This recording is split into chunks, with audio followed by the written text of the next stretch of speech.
The rope cut into Vanessa Brooks's wrists as rough hands yanked her arms behind her back. Her 7-year-old daughter Amara screamed somewhere in the growing darkness of the forest, and that sound, that piercing terror in her baby's voice, hurt worse than any physical pain. "Mama. Mama, please. Run, Amara. Run." Vanessa choked out the words, tasting blood in her mouth from where one of them had struck her. "Don't look back, baby. Just run." She'd only wanted to take a peaceful evening walk through the forest trail near their apartment. It was their routine, their special time together after Vanessa finished her shift at the diner and picked Amara up from the neighbor's house. They'd walked this path 100 times, talking about Amara's day at school, making up stories about the birds and squirrels they spotted. Tonight, 3 people in dark clothes had appeared from nowhere. No words, no demands, just violence. They'd grabbed Vanessa, knocked her phone from her hand, and dragged her deeper into the trees while Amara ran circles around them, crying, trying to help her mother with her small fists. Now they were tying her to a tree. An oak tree thick and old. The bark scraped against her back through her green cotton dress. Vanessa struggled, but there were 3 of them and only one of her. Her muscles screamed in protest. "Why are you doing this?" she gasped. "I don't have money. I don't have anything." They didn't answer. One of them, wearing a mask over their face, pulled the rope tighter. Another secured her ankles. The third stood watch, scanning the forest. Vanessa's heart hammered so hard she thought it might burst through her ribs. This couldn't be happening. Not here. Not with her daughter watching. She thought of all the times she'd worked double shifts to keep Amara fed, all the nights she'd fallen asleep at the kitchen table doing paperwork, all the dreams she had of giving her daughter a better life. This couldn't be the end. "Amara," she shouted into the growing dark. "Run to the road, baby. Find help. Do you hear me? Run to the road."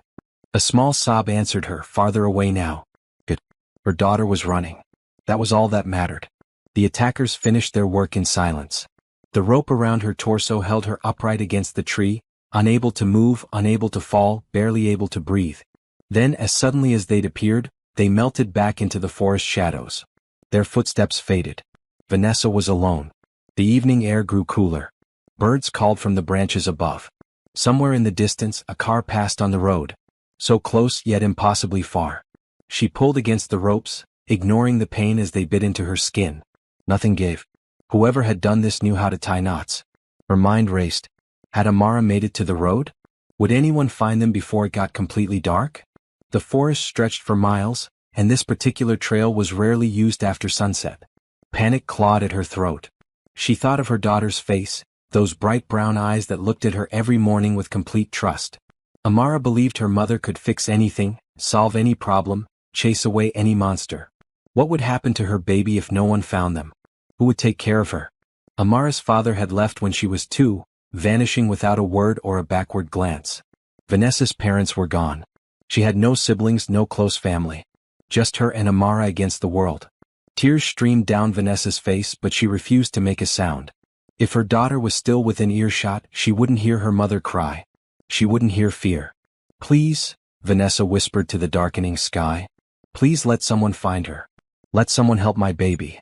The minutes stretched into eternities. The light faded. And Vanessa Brooks hung against that old oak tree, fighting to stay conscious, fighting to believe that help would come. 7-year-old Amara Brooks ran through the forest like her shoes were on fire. Branches whipped at her face and caught in her braided hair, but she didn't slow down. Her mother had told her to run, and so she ran. Tears blurred her vision. Her chest hurt from sobbing and breathing too hard at the same time. But she kept going, crashing through undergrowth, stumbling over roots, pushing forward toward where she remembered the road should be. "Help," she whimpered between breaths. "Somebody help my mama." The trees seemed to go on forever. Had she gotten turned around? Was she running deeper into the forest instead of out of it? Panic surged through her small body. She couldn't fail. Her mama needed her. Then, like a gift from heaven, she saw lights through the trees. Car lights. The road. Amara put on a final burst of speed, her legs pumping, her lungs burning. She burst out of the tree line onto the shoulder of the road just as a car came around the bend. A fancy car, sleek and silver, its headlights cutting through the gathering dusk. She didn't think. She didn't pause. She ran straight into the middle of the road and threw her arms up. The car's brakes shrieked. Tires skidded on asphalt. The vehicle swerved and stopped just feet from where Amara stood, her chest heaving, her face streaked with tears and dirt. The driver's door flew open and a tall man jumped out. He wore an expensive gray suit, slightly rumpled, and his face showed shock and concern in equal measure. "What in the world? Are you okay? I almost hit you." He looked around frantically.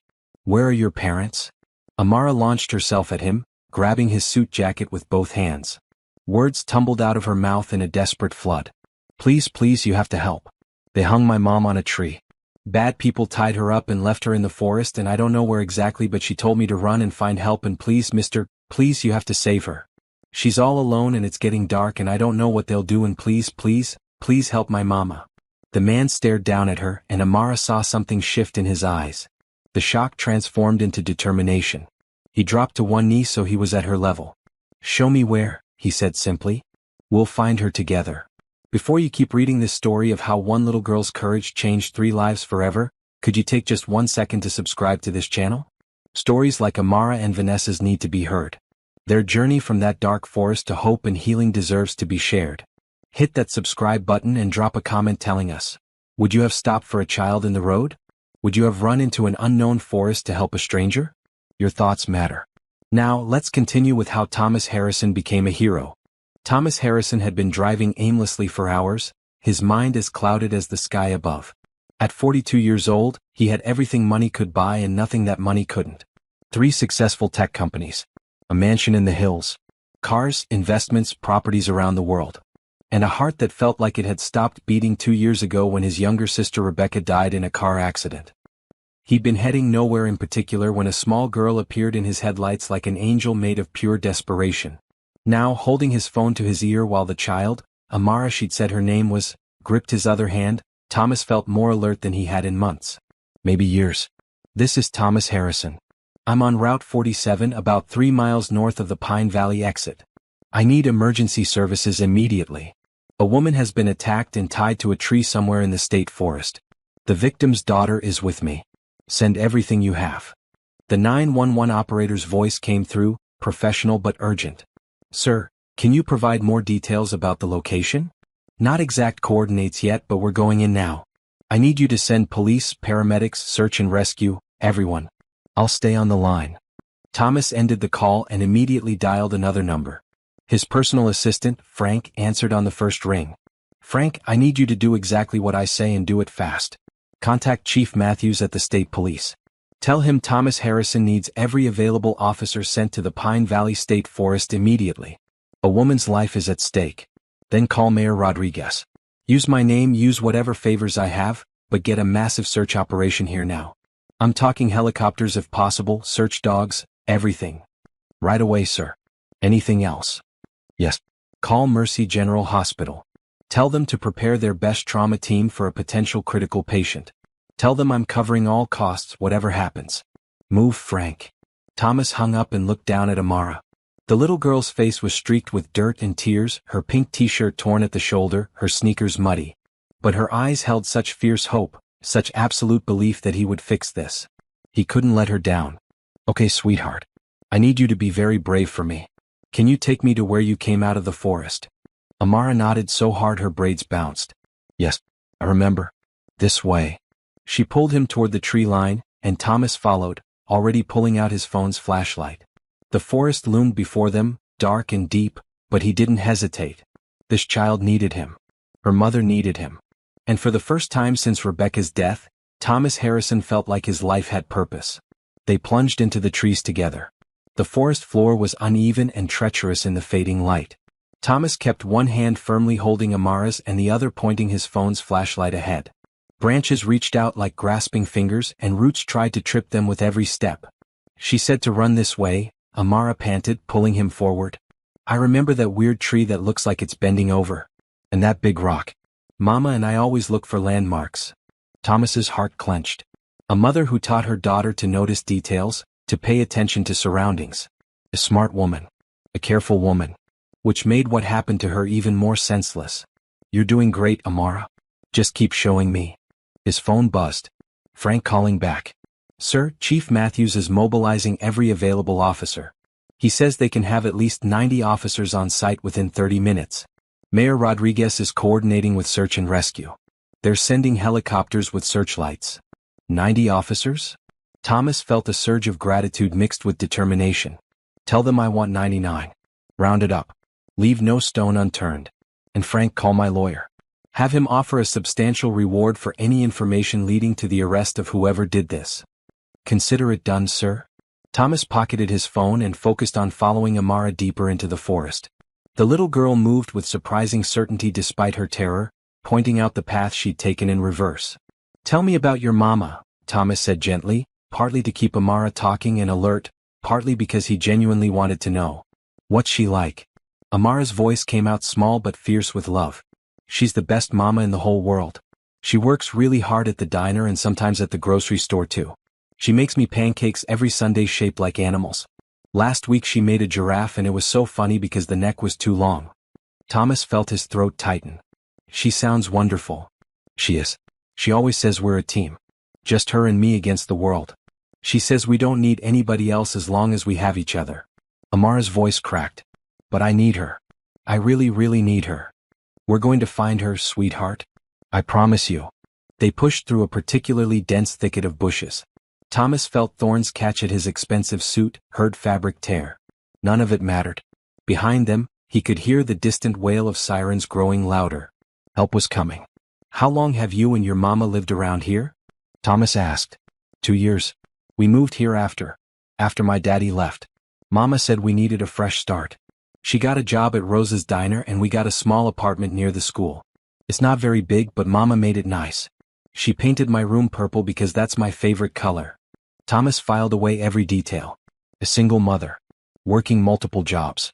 Doing her best for her daughter. He thought of his own privileged upbringing, how he'd never wanted for anything material but had taken it all for granted. This woman, this Vanessa Brooks, was a real hero. Working herself to exhaustion to provide for her child. Your mama is very strong, he said. The strongest, Amara agreed. Then she stopped so suddenly Thomas almost ran into her. She pointed ahead, her small hand shaking. I think it's that way. See that fallen log? I jumped over it when I was running. Thomas swept his flashlight in the direction she indicated. The forest stretched endlessly, trees packed close together. How far had Vanessa been dragged? How would they find her in this vast darkness? Then he heard it. The rhythmic thump of helicopter blades. Within minutes, powerful searchlights cut through the canopy above, turning night into something approaching day. The forest floor lit up in sweeping patterns. Thomas heard voices calling out, coordinating. The cavalry had arrived. Over here. Thomas shouted, waving his phone light. We're over here. Officers appeared between the trees, a flood of blue uniforms spreading out in a coordinated search pattern. Chief Matthews himself emerged, a stocky man in his 50s with sharp eyes and a commanding presence. Mr. Harrison. We've got 99 officers combing these woods. Search and rescue dogs are on the way. Where's the child? Thomas gently moved Amara forward. This is Amara Brooks. She witnessed the attack on her mother. She can help us narrow down the area. Chief Matthews knelt down to Amara's level, his voice going soft. Hi there, Amara. I'm Chief Matthews. We're all here to find your mama. Can you tell me what she was wearing? A green dress, Amara said, her voice steadier now that she was surrounded by helpers. It's her favorite. And white shoes. Good girl. Now, how long ago did this happen? Amara's face scrunched in concentration. Mama picked me up from Mrs. Chen's house at 6 o'clock. We always start our walk at the same time. Then those bad people came. Maybe 20 minutes later? And then I ran and I don't know how long that took. Thomas checked his watch. It was now 7:45 p.m. That meant Vanessa had been tied up for roughly an hour and a half. His stomach twisted. Anything could happen in that amount of time. Chief Matthews radioed the information to his teams. All units, we're looking for an African-American female, approximately 30s, wearing a green dress and white shoes. Victim may be tied to a tree. Fan out in a half-mile radius from this position. Move carefully but quickly. The officers scattered like a well-trained unit, their flashlights creating a moving constellation through the trees. Dogs arrived, German shepherds and bloodhounds, their handlers moving them through the area where Amara indicated she'd last seen her mother. Thomas kept Amara close, one arm around her shoulders. They're going to find her, he murmured. All these people are here because of you. You saved your mama by being so brave. Amara leaned into him, her small body trembling. What if they hurt her? What if she's... Don't think like that. Your mama is strong, remember? She's a fighter. And she has you to come back to. That's the strongest reason anyone could have to hold on. Minutes ticked by like hours. Thomas watched the organized chaos of the search, impressed by how efficiently Chief Matthews coordinated the operation. Teams called out to each other, marking areas they'd covered, moving deeper into the forest. Then, cutting through the night, a voice shouted, "Here! I've got her. We need medical now." Amara gasped. Thomas felt his heart leap. He wanted to run toward the voice, but Chief Matthews held up a hand. "Let the paramedics get in there first. We'll follow." But then the chief looked at Amara's desperate face and his expression softened. "All right. Come on. But stay close and let us do our jobs." They moved quickly through the trees, following the sound of voices and the cluster of lights. Thomas kept Amara's hand firmly in his other hand on her shoulder. Please let her be alive, he thought. Please. They emerged into a small clearing. Officer clustered around a massive oak tree. And there, slumped against the trunk, held upright by ropes, was a woman in a green dress. Vanessa Brooks. Amara screamed her mother's name and tried to lunge forward, but Thomas caught her gently. "Let them help her first, sweetheart. Let them get her free." Paramedics swarmed around Vanessa, working with practiced efficiency. One checked her pulse while another began carefully cutting the ropes. A third prepared an oxygen mask. Thomas could see Vanessa's head lolling forward, her dark curly hair falling around her face, her green dress torn and stained. "Pulse is weak but steady," one paramedic called out. "Breathing shallow. Possible hypothermia. Multiple contusions. Let's get her on the stretcher." "Mama?" Amara sobbed, tears streaming down her face. "Mama, please wake up."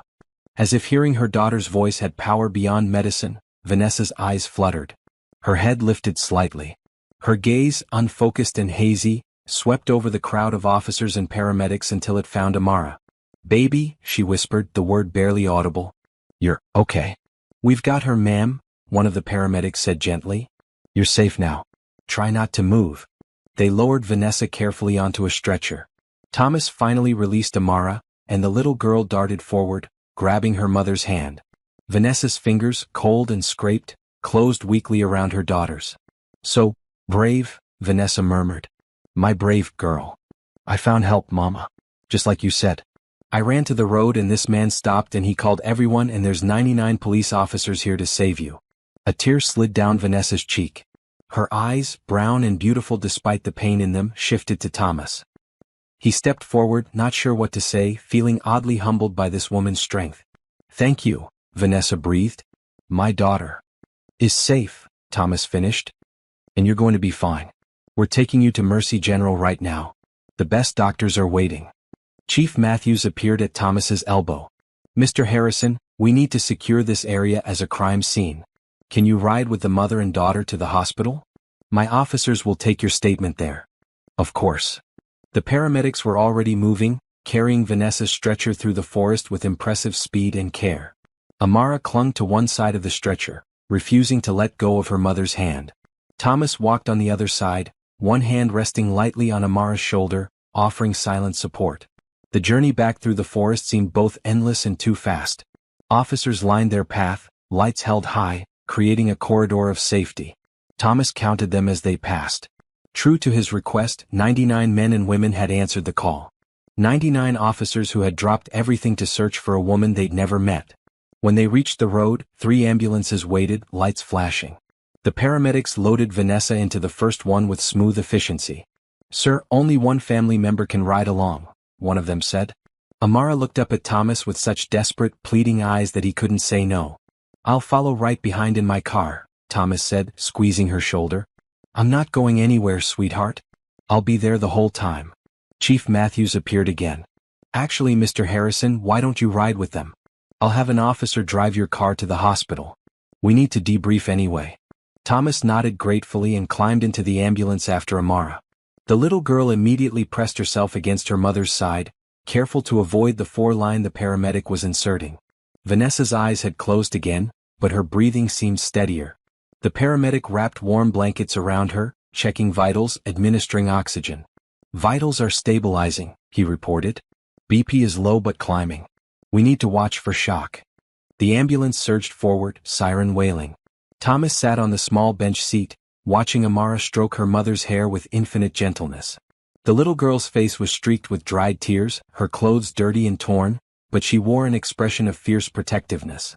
"She's strong," the paramedic said quietly, noticing Thomas's gaze. "Both of them are." "Yeah," Thomas agreed. "They really are." His phone buzzed. Frank again. "Sir, the hospital is ready. I've arranged for the best trauma surgeon in the state to be on standby. Dr. Patricia Wells. She's the best."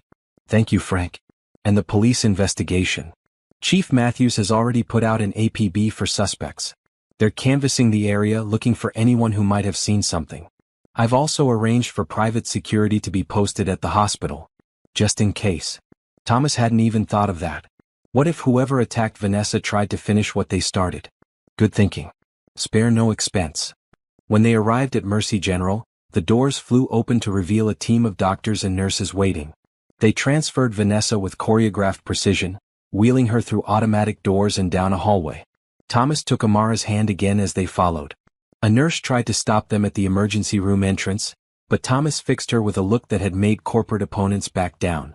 That little girl just watched her mother get attacked and spent the last 2 hours in terror.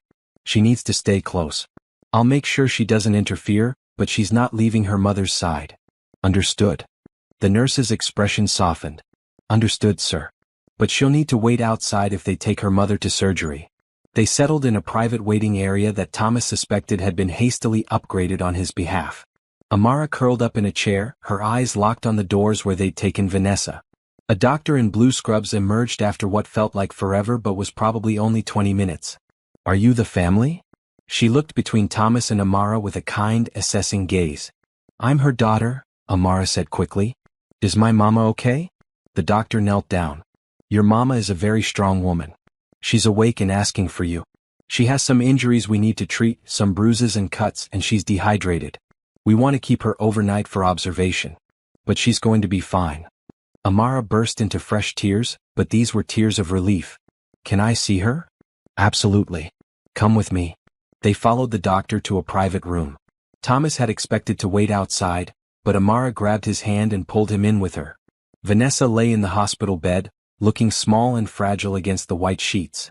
But her eyes were open and clear. When she saw Amara, her face transformed with joy and relief.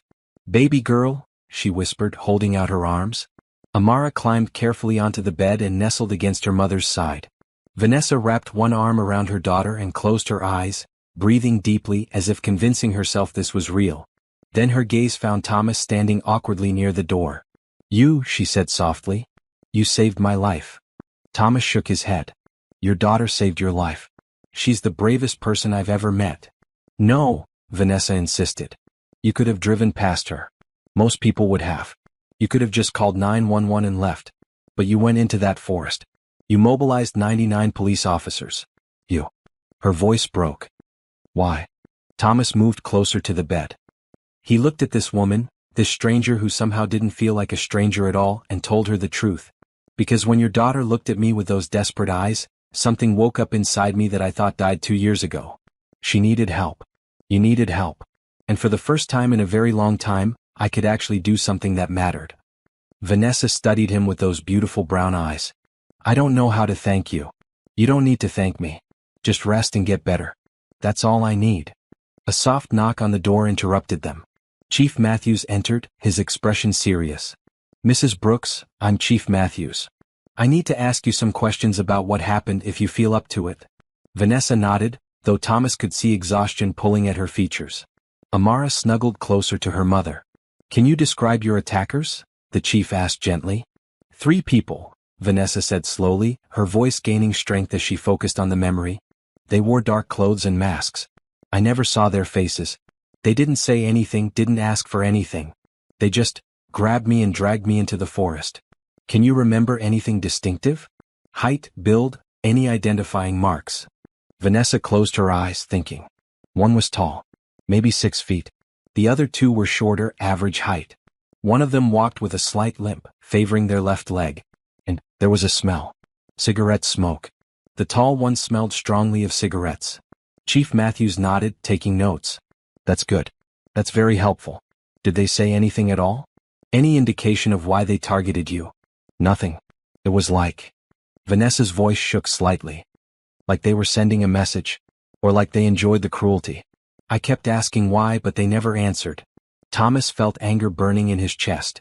What kind of people would do this to an innocent woman? To a single mother just trying to take a peaceful walk with her daughter? We're going to find them, Mrs. Brooks, Chief Matthews said firmly. We have officers reviewing traffic cameras, canvassing the neighborhood, interviewing anyone who was in the area. Someone saw something.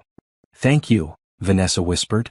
After the chief left, a nurse came in to check Vanessa's vitals and administer pain medication. Thomas took that as his cue to leave and give them privacy. I should go, he said.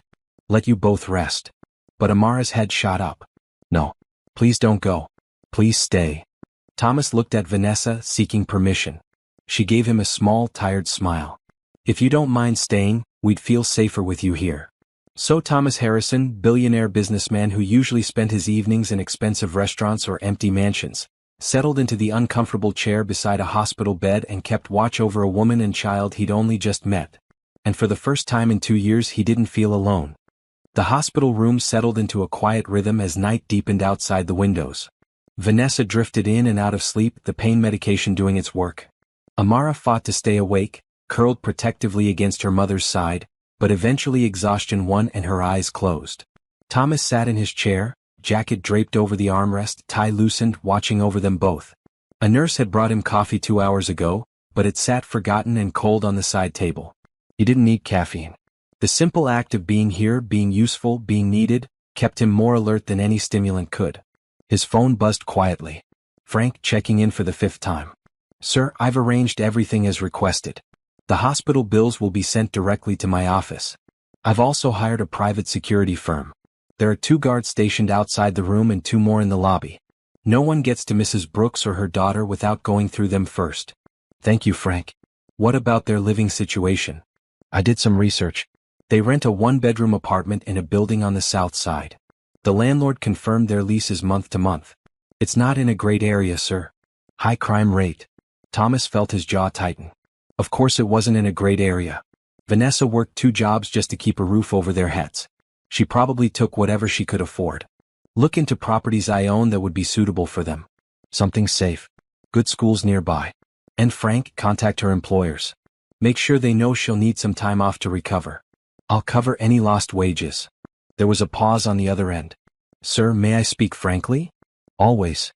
What you're doing for this family is incredibly generous. But be careful. Getting too involved too quickly can complicate things. For everyone. Thomas looked at Amara sleeping peacefully, her small hand still clutching her mother's. He looked at Vanessa, her face relaxed in sleep, the bruises on her arms standing out starkly against her brown skin. Noted, he said simply. But I'm already involved, Frank. I can't walk away now. Another call came through as he hung up with Frank. Chief Matthews. Mr. Harrison, I thought you'd want to know. We've reviewed security footage from cameras near the forest entrance. We have images of a dark van that was parked there around the time of the attack. No plates visible, but we're working on it. We've also found the spot where Mrs. Brooks's phone was knocked away. We're processing it for prints. Do you have any leads on motive? That's the strange part. Mrs. Brooks doesn't fit any typical victim profile. She's not wealthy, has no known enemies, no criminal connections. It seems almost random, which worries me. Random attacks are often the hardest to solve. Thomas thanked the chief and ended the call. Random. The word haunted him. Random meant senseless. It meant Vanessa and Amara had been in the wrong place at the wrong time. It meant they could still be in danger. A soft sound made him look up. Vanessa's eyes were open, watching him in the dim light.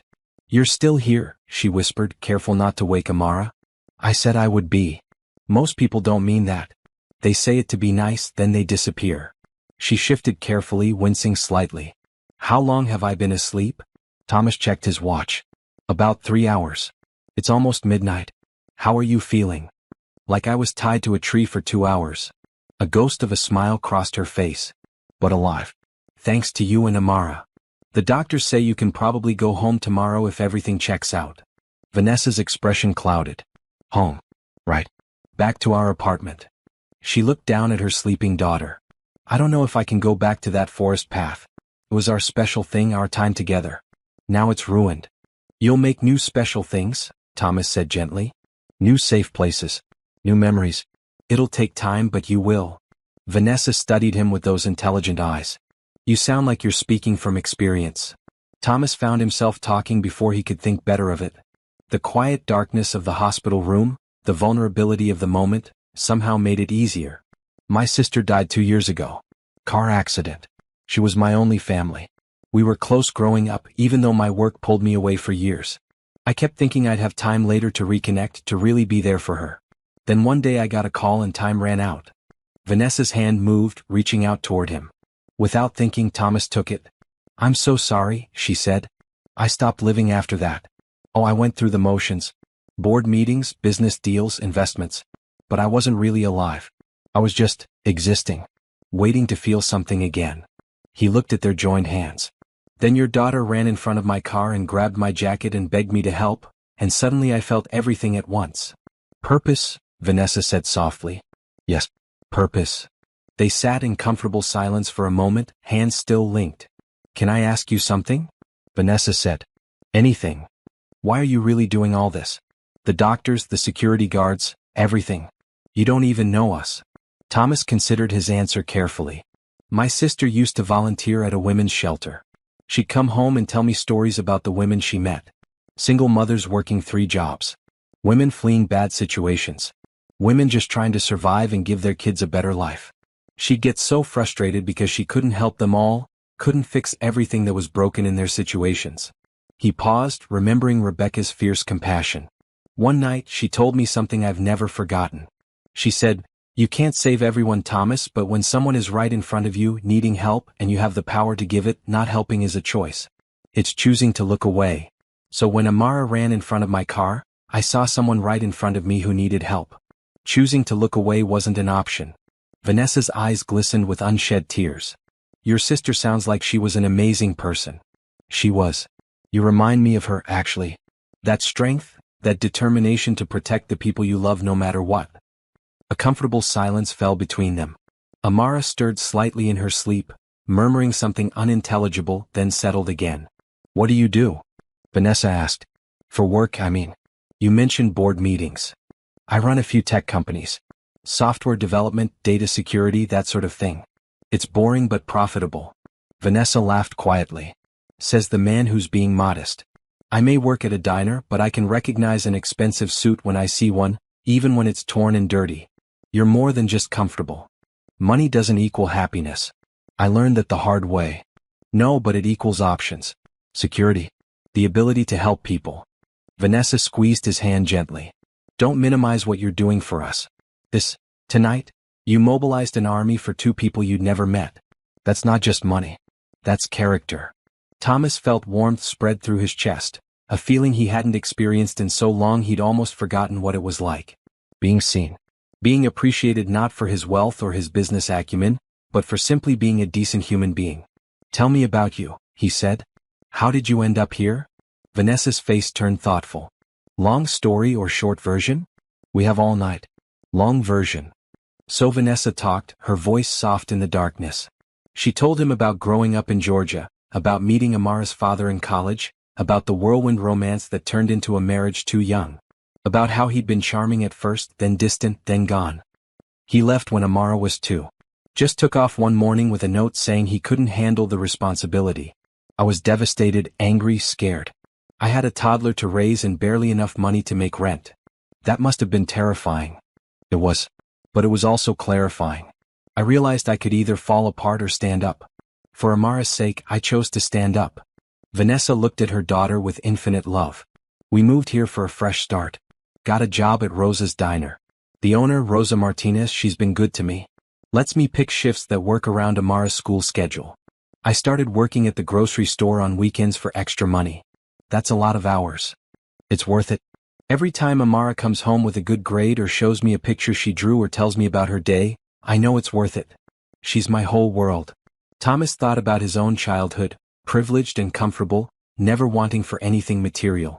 Yet his parents had been distant, focused on their own careers, their own social circles. He'd had nannies and tutors and expensive schools, but not the kind of present, fierce love that radiated from Vanessa when she looked at her daughter. She's lucky to have you, he said.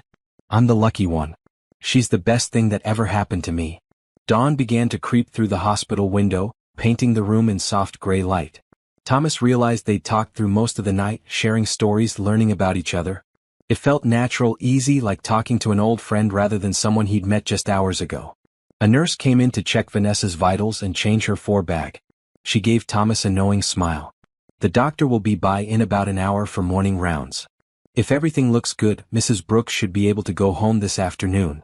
After the nurse left, Vanessa turned to Thomas with a serious expression. About going home. I need to be honest with you. Our apartment isn't much. It's small and the neighborhood isn't great and I can barely afford it on my salary. I don't want you to think. Thomas held up a hand, stopping her. I don't think anything except that you're an amazing mother doing your best for your daughter. But I do want to talk to you about something, and I need you to really listen before you say no. Vanessa's expression became wary. Okay. I own several properties. One of them is a building with apartments in a much better part of town. Good schools, low crime rate, near parks and shops. There's a 2-bedroom unit that's been vacant for a month. I'd like to offer it to you and Amara. Same rent you're paying now or less. Whatever you can afford. I can't accept that. Please just listen. It's not charity. I genuinely own the building. The unit is genuinely vacant. Having good tenants is better than having it sit empty. And after what happened, wouldn't you feel safer in a better neighborhood? Vanessa bit her lip, clearly torn. Thomas, you've already done so much. Then let me do this one more thing. Not just for you but for Amara. She deserves to walk to school without her mother worrying. She deserves a safe place to play. She deserves a childhood where the worst thing that happens is a scraped knee, not watching her mother get attacked. The words hung in the air between them. Finally, Vanessa nodded slowly. Okay, but I pay rent. Whatever the going rate is for the neighborhood. I won't take a discount. Deal. Thomas lied smoothly, already planning to have Frank adjust the paperwork to charge her exactly what she was paying now. Amara woke up as the morning sun filled the room, blinking sleepily. When she saw Thomas still sitting there, her face broke into a huge smile. You stayed all night. I told you I would. She climbed down from the bed and walked over to him, wrapping her small arms around his neck in a hug. Thomas felt something crack open in his chest, something warm and painful and healing all at once. Thank you for saving my mama, Amara whispered in his ear. You're like a superhero. Thomas hugged her back, fighting the sudden sting in his eyes. You're the superhero, sweetheart. You're the one who was brave enough to get help. And as he sat there in that hospital room with the morning light streaming in, holding a little girl who barely knew him while her mother watched with grateful tears in her eyes, Thomas Harrison realized something profound. He'd thought he was saving them. But really they were saving him. Dr. Patricia Wells arrived at 8 a.m. sharp, her white coat crisp and her manner efficient but kind. She examined Vanessa thoroughly, checking the bruises that had bloomed overnight into ugly purple and yellow marks across her arms and wrists. You're healing well, Dr. Wells announced. The rope burns will take time, and those bruises are going to hurt for a while, but there's no permanent damage. You were very lucky, Mrs. Brooks. I had help, Vanessa said, glancing at Thomas. Yes, I heard about the rescue operation. 99 police officers. That must be some kind of record. Dr. Wells made notes on her tablet. I'm going to prescribe some pain medication and a topical cream for the rope burns. I want you to take it easy for at least a week. No heavy lifting, no strenuous activity. Do you have someone who can help with your daughter? I'll make sure she has everything she needs, Thomas said before Vanessa could answer. Dr. Wells looked between them, a small smile playing at her lips. Good. Because she's going to need rest and support. Trauma isn't just physical. It's emotional too. I'd recommend seeing a counselor, both of you. After Dr. Wells left, a social worker named Angela Rodriguez came by. She was a warm woman in her 40s with kind eyes and a no-nonsense attitude. Mrs. Brooks, I'm here to make sure you and your daughter have the resources you need. I understand this was a violent attack. Do you feel safe going back to your home? We're arranging for them to move to a different apartment, Thomas interjected. Safer neighborhood, better security. Angela turned to Vanessa. Is this something you want? Yes, Vanessa said firmly. Yes, I want my daughter to be safe. Good. I'm also going to give you information about counseling services, support groups for assault survivors, and legal resources if you need them. The police will be investigating, but you have rights throughout that process. Angela spent 20 minutes going through everything with Vanessa, ensuring she understood all her options. Thomas watched, impressed by how the system was rallying around this woman and her daughter. It wasn't perfect, but people were trying to help. After Angela left, Detective Sarah Morrison arrived. She was a tall African-American woman in her 30s with sharp eyes and a gentle demeanor. "Mrs. Brooks, I've been assigned to your case. Chief Matthews briefed me on everything that happened. I need to ask you some more detailed questions if you're up for it. I'll answer anything that helps you catch them." Detective Morrison pulled out a notebook. "Let's start with the days leading up to the attack. Did you notice anyone following you? Any strange phone calls or encounters?" Vanessa thought carefully. "No. Nothing unusual. My life is pretty routine. Work, pick up Amara home. Sometimes we go to the park or the library. That's it." "What about at work? Any conflicts with customers or co-workers?" "Rose's Diner is a quiet place. Regulars mostly. I get along with everyone there." "And the grocery store?" "Same thing. I stock shelves and help customers. Nothing dramatic ever happens." Detective Morrison made notes. "Okay. Now, I want you to think very carefully about the attack itself. You said 3 people. Can you tell me exactly what happened step by step?" Vanessa closed her eyes, and Thomas saw her hands clench slightly. He reached out and took one of her hands, offering silent support. She squeezed back gratefully. "Amara and I were walking our usual path through the forest. It was our evening routine. We'd walked maybe 15 minutes when I heard footsteps behind us. Fast footsteps. I turned around and they were just there. 3 people in dark clothes. Did they say anything?" "No." The tall one grabbed my arm. I tried to pull away and that's when another one hit me. Not hard enough to knock me out, but enough to stun me. Amara started screaming and I told her to run. I kept telling her to run." Vanessa's voice shook, but she continued. "They dragged me deeper into the forest. I struggled, but there were 3 of them. They were so silent. It was like they'd done this before, like they had a plan. When we got to that oak tree, they tied me up. Efficient. Quick. Then they just left. You mentioned one had a limp. Can you tell me more about that?" "The shorter one on the left.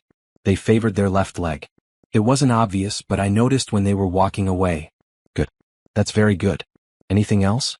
Scars, tattoos, anything visible?" Vanessa shook her head. "They were covered head to toe. Dark pants, dark long-sleeved shirts, gloves, masks. I never saw skin or faces." Detective Morrison finished her notes. "You've been very helpful, Mrs. Brooks. We're going to find whoever did this. The fact that they were so organized suggests this wasn't their first crime. Someone out there knows something." After the detective left, Amara climbed back onto the bed with her mother. "Are the police going to catch the bad people?" "They're going to try very hard," Vanessa assured her. "And we're going to be safe now, right? With Mr. Thomas helping us." Thomas felt his heart squeeze. The trust in that little girl's eyes was humbling. "You're going to be very safe," he promised. "I've made sure of it." By noon, Dr. Wells had signed the discharge papers. A nurse brought a wheelchair, which Vanessa protested but ultimately accepted. Thomas had arranged for his car to be brought around, and he'd sent Frank to buy clothes for both Vanessa and Amara since their forest adventure had left their original outfits ruined. Frank had done well. He'd chosen a comfortable blue cotton dress for Vanessa, soft and loose-fitting, and a bright purple outfit for Amara that made the little girl's eyes light up. "It's my favorite color," Amara breathed, hugging the clothes. "How did you know?" "A little bird told me," Thomas said, remembering her mentioning her purple bedroom. They dressed and prepared to leave. The 2 security guards Thomas had hired flanked them as they walked through the hospital corridors. Thomas noticed Vanessa looking around nervously, her body tense. "Hey," he said softly, falling into step beside her wheelchair. "You're safe. I promise." "I know. It's just, yesterday morning everything was normal. Now I'm leaving a hospital with bodyguards and moving to a new apartment and accepting help from a stranger who's not really a stranger anymore, and it's all happening so fast.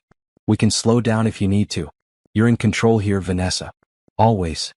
She looked up at him and something passed between them. Understanding. Trust. Maybe the beginning of something more, though neither was ready to name it yet. "No," she said finally. "Let's keep moving forward. I don't want to stay still and think too much about what happened. I want to focus on what comes next." The car ride to the new apartment was quiet. Thomas drove carefully while Amara chattered from the back seat about all the things she wanted to do in their new place. Vanessa listened to her daughter with a small smile, occasionally wincing when the car went over a bump. The apartment building was in the Maple Street district, known for its tree-lined streets and good schools. Thomas pulled into the parking garage and led them to the elevator. "3rd floor," he said, pressing the button. The unit has 2 bedrooms, 2 bathrooms, a nice kitchen and a living room with big windows. There's a small park 2 blocks away and the elementary school is a 10-minute walk. When they stepped out of the elevator, Vanessa stopped. The hallway was bright and clean with fresh paint and good lighting.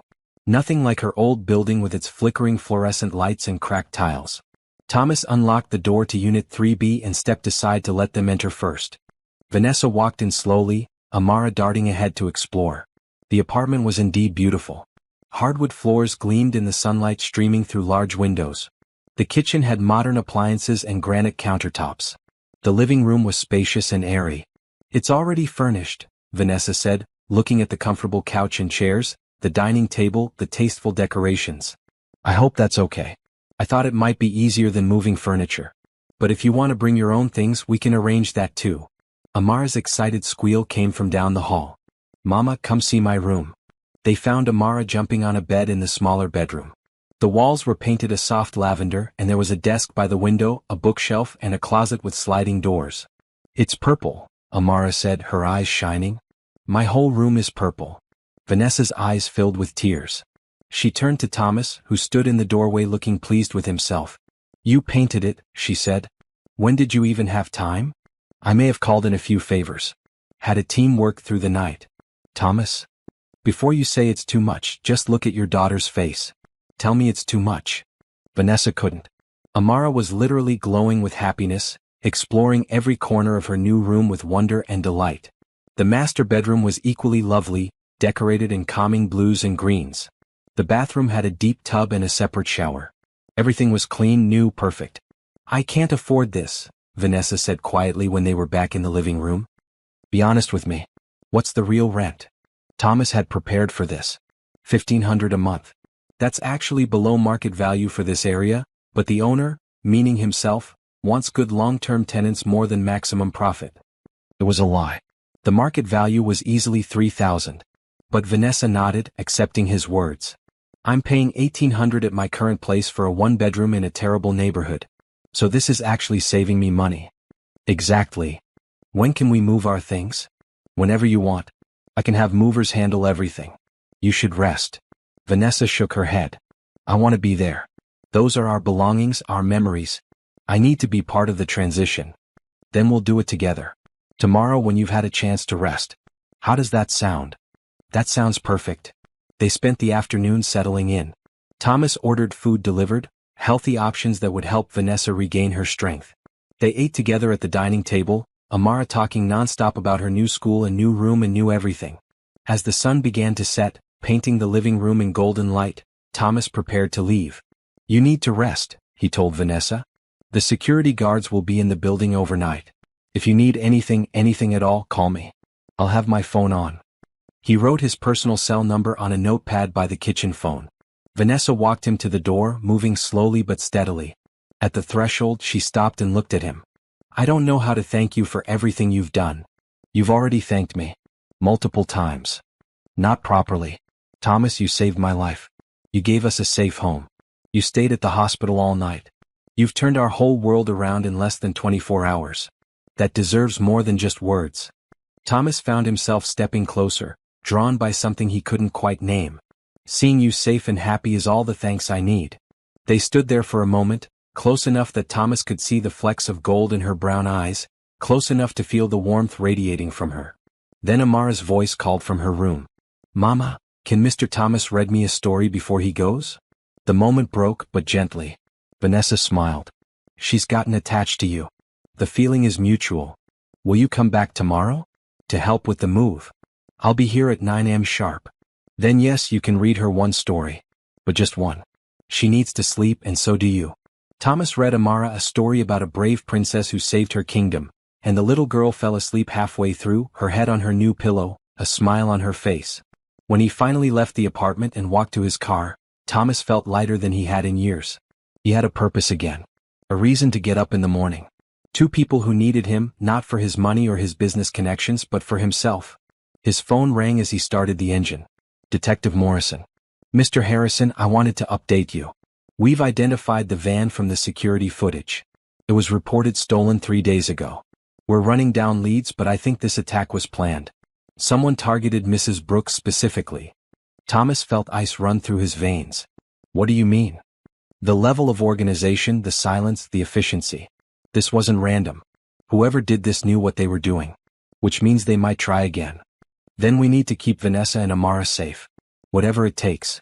Agreed. I've requested increased patrols in her new neighborhood. And Mr. Harrison? Thank you for everything you've done for this family. It's making my job easier knowing they have someone looking out for them. After hanging up, Thomas sat in his car for a long moment. Someone had targeted Vanessa specifically. But why? What could a single mother working at a diner possibly have done to warrant such violence? He didn't have answers yet. But he was going to find them. And he was going to make sure nothing and no one ever hurt Vanessa or Amara again. True to his word, Thomas arrived at 9 a.m. the next morning with a moving truck and a team of professional movers. Vanessa had insisted on going to her old apartment to oversee everything, despite still being sore and tired. The old building looked even worse in the harsh morning light. Graffiti marked the walls, trash littered the entrance, and the elevator had an out-of-order sign that looked permanent. Thomas felt anger rising in his chest that Vanessa and Amara had been living here, that this was the best a hard-working single mother could afford. Third floor, Vanessa said, leading the way up the stairs. It's not much, but it's been home. The apartment was tiny, just as she described. One bedroom that clearly served as Amara's room, decorated with homemade crafts and colorful drawings. A living area with a couch that doubled as Vanessa's bed. A kitchen barely big enough for one person. A bathroom with tiles that had seen better days. But it was clean. Spotlessly clean. And every surface showed signs of Vanessa's care.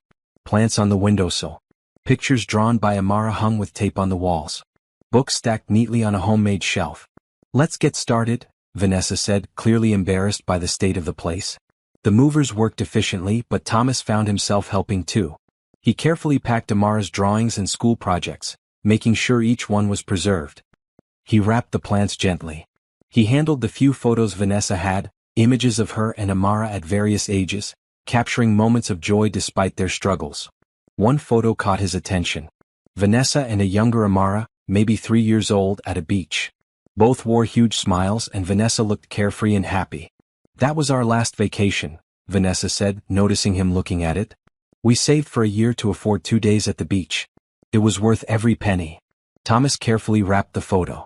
You'll have more vacations. Better ones. I don't need better. I just need safe. Happy. Those things don't cost money. By early afternoon, the apartment was empty. The movers had taken everything to the new place and Vanessa was doing a final walkthrough. I should feel sad, she said, standing in the empty living room. This was our home for 2 years. But all I feel is relief. We're moving forward, not back. Thomas stood beside her. That's healthy. They locked up and headed to the landlord's office to return the keys. Mr. Patel, the building superintendent, was a tired-looking man in his 60s who'd always been decent to Vanessa. You're really leaving? He asked, taking the keys. Yes. We found a better place. Mr. Patel glanced at Thomas, taking in his expensive clothes and confident bearing. Good. You deserve better than this building. You always paid on time, never caused trouble. I hope your new place treats you well. Back at the new apartment, the movers had arranged everything according to Vanessa's instructions. Amara's room was filled with her belongings, the familiar items looking even better in the bright, spacious room. Vanessa's room had her few pieces of furniture supplemented with the new items Thomas had provided. After the movers left, Vanessa sank onto the couch with a sigh of relief and pain mixed together. You need to rest, Thomas said. You did too much today. I needed to do it. I needed to close that chapter properly. He sat beside her, maintaining a respectful distance but close enough to talk comfortably. I understand. But now you need to take care of yourself. Amara emerged from her room carrying a book. Mr. Thomas, will you read to me again? Amara, sweetie, Mr. Thomas has his own life, Vanessa said gently. He can't be here all the time. Actually, Thomas found himself saying, I don't have anywhere else to be. If it's okay with your mother, I'd be happy to read with you. The truth was he didn't want to leave. His mansion felt empty and cold compared to this warm apartment filled with love and laughter. Here he felt needed. Wanted. Not for his money or his connections but for himself. They spent the evening together. Thomas read to Amara while Vanessa unpacked boxes in the kitchen. Then they ordered pizza and ate together, talking about everything and nothing. Amara told stories about her school friends. Vanessa shared memories of her grandmother who had raised her. Thomas talked about his sister Rebecca and the adventures they'd had as kids. As bedtime approached, Amara gave them both goodnight hugs. Vanessa tucked her daughter in, and Thomas found himself standing in the doorway watching the tender moment. "She's getting attached to you," Vanessa said when she came back to the living room. "I need to know if you're going to stick around or if this is temporary. I don't want her heart broken." Thomas met her eyes. "I'm not going anywhere unless you ask me to leave." "What? What? You could help anyone. Support any charity. Why are you investing so much in our lives?" He thought about how to answer, searching for words that would make sense. "When my sister died, I shut down. I stopped feeling things. Work became just going through motions. Life became gray and meaningless. Then Amara grabbed my jacket and looked at me with those desperate eyes, and something woke up inside me. Color came back. Purpose came back." Thomas moved closer. "These past 2 days with you and Amara, I felt more alive than I have in 2 years. You've given me something to care about again. So yes, I want to stick around. If you'll let me." Vanessa studied his face, searching for something. Whatever she found must have satisfied her because she nodded slowly. "Okay. But we need ground rules. I won't be your charity case. I have a job, I can support my daughter. I appreciate everything you've done, but I need to maintain my independence." "I understand. And I respect that. And Amara, she's my priority. Always. If at any point this arrangement isn't good for her, it ends. No matter what." "Agreed. She should be the priority." "Good." Vanessa relaxed slightly. "Now that we've established boundaries, can I ask you something personal?" "Anything. Do you have someone? A girlfriend, a wife, someone waiting for you?" Thomas shook his head. "No. I dated after Rebecca died, but nothing stuck. I think I was too closed off to really let anyone in. And now?" He looked at her, really looked at her. Vanessa sat on the couch in her comfortable blue dress, her hair pulled back, exhaustion evident in every line of her body. But she was beautiful. Not magazine beautiful, but real beautiful. Strong beautiful. Survivor beautiful. "Now I'm starting to open up again," he admitted. The moment stretched between them, charged with possibilities neither was quite ready to explore. Finally, Vanessa broke eye contact and stood. "I should get some sleep. My first shift back at the diner is tomorrow, and Rosa will want to hear everything. Are you sure you're ready to go back to work? You could take more time." "I need normal. I need routine. Sitting around thinking about what happened will just make me crazy. Then let me drive you. And pick you up. Please." Vanessa started to protest, then stopped. "Okay. Yes. That would actually make me feel safer." After Thomas left, Vanessa locked the door and set the new security system he'd had installed. She checked on Amara, who slept peacefully in her purple room, then went to her own bedroom. For the first time in 2 years, she didn't have to worry about the neighborhood noise keeping her awake. Didn't have to wonder if the strange sounds outside were dangerous. Didn't have to sleep with one eye open. She was safe. And Thomas Harrison, the billionaire who'd stopped for a desperate child, had made it all possible. You've read this far, and I hope Vanessa and Amara's story is touching your heart the way it touched mine when I discovered it. But here's something to think about. How many people drive past those who need help every single day? How many of us have the power to change someone's life and just don't? Thomas stopped. You helped. You stayed. If this story is inspiring you, please subscribe and share it with others. Sometimes the smallest action, like sharing a story, can create ripples of kindness in the world. Comment below and tell me, what would you do in Thomas's position? Now, let's see how their relationship continues to grow. Over the next 2 weeks, a routine developed. Thomas drove Vanessa to and from work every day. He spent evenings at the apartment helping Amara with homework, reading stories, just being present. He and Vanessa fell into easy conversations over dinner, learning about each other in small increments. Detective Morrison called regularly with updates. The investigation was progressing slowly. They'd identified the stolen van but no leads on who'd taken it. The attackers had left no physical evidence at the scene. It was as if they'd been ghosts. But life moved forward. Amara thrived in her new school, making friends quickly. Vanessa healed physically, the bruises fading, the rope burns becoming scars that would eventually disappear. And Thomas found himself falling. Not quickly, not dramatically, but steadily. He fell for the way Vanessa hummed while cooking dinner. For her fierce protectiveness of her daughter. For the strength it took to smile and keep moving forward after trauma. For the way she never complained, never asked for more than he offered, always maintained her dignity and independence. One evening, 3 weeks after the attack, Thomas and Vanessa sat on the apartment balcony after Amara had gone to bed. The city spread out below them, lights twinkling like stars. "I've been thinking," Vanessa said, holding a cup of tea, "about what's next for us. For me and Amara." Thomas felt his heart skip. Was she asking him to back off? Had he overstayed his welcome? "I want to go back to school," she continued. "Get my degree. I dropped out when I got pregnant with Amara, and I've always regretted it. I was studying to be a teacher." "That's wonderful. What's holding you back?" "Money mostly. And time. Working 2 jobs doesn't leave much room for classes." Thomas chose his words carefully. "What if you only worked 1 job? Or even just part-time? Would that give you enough time for school?" "I couldn't afford the apartment then." "What if the rent was adjusted? Based on your income?" Vanessa turned to look at him. "Thomas, you've already done so much. I'm not offering charity. I'm offering investment. You becoming a teacher benefits society. It benefits Amara, seeing her mother pursue her dreams. And selfishly, it benefits me because I want to see you happy. I want to see you thrive, not just survive. Why do you care so much?"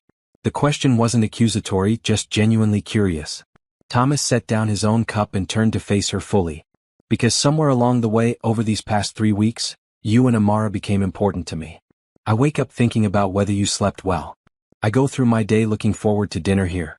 I find myself wanting to share things with you, hear your opinions, make you laugh." He paused, gathering courage. "You asked me if I had someone. The truth is, I'm starting to hope I do. If you're willing." Vanessa's eyes widened. "Thomas? I'm not asking for an answer tonight. I'm just being honest about my feelings. You've been through trauma. You're still healing. I'm not going to pressure you into anything. But I wanted you to know where I stand." Vanessa was quiet for a long moment, looking out at the city lights. Finally she spoke. "When Amara's father left, I swore I wouldn't depend on anyone again. I built walls so high nobody could climb them. I focused only on my daughter and work and survival. I didn't have room for anything else." She turned to meet his gaze. "But you climbed those walls without even trying. You just showed up every day. You were kind without expecting anything in return.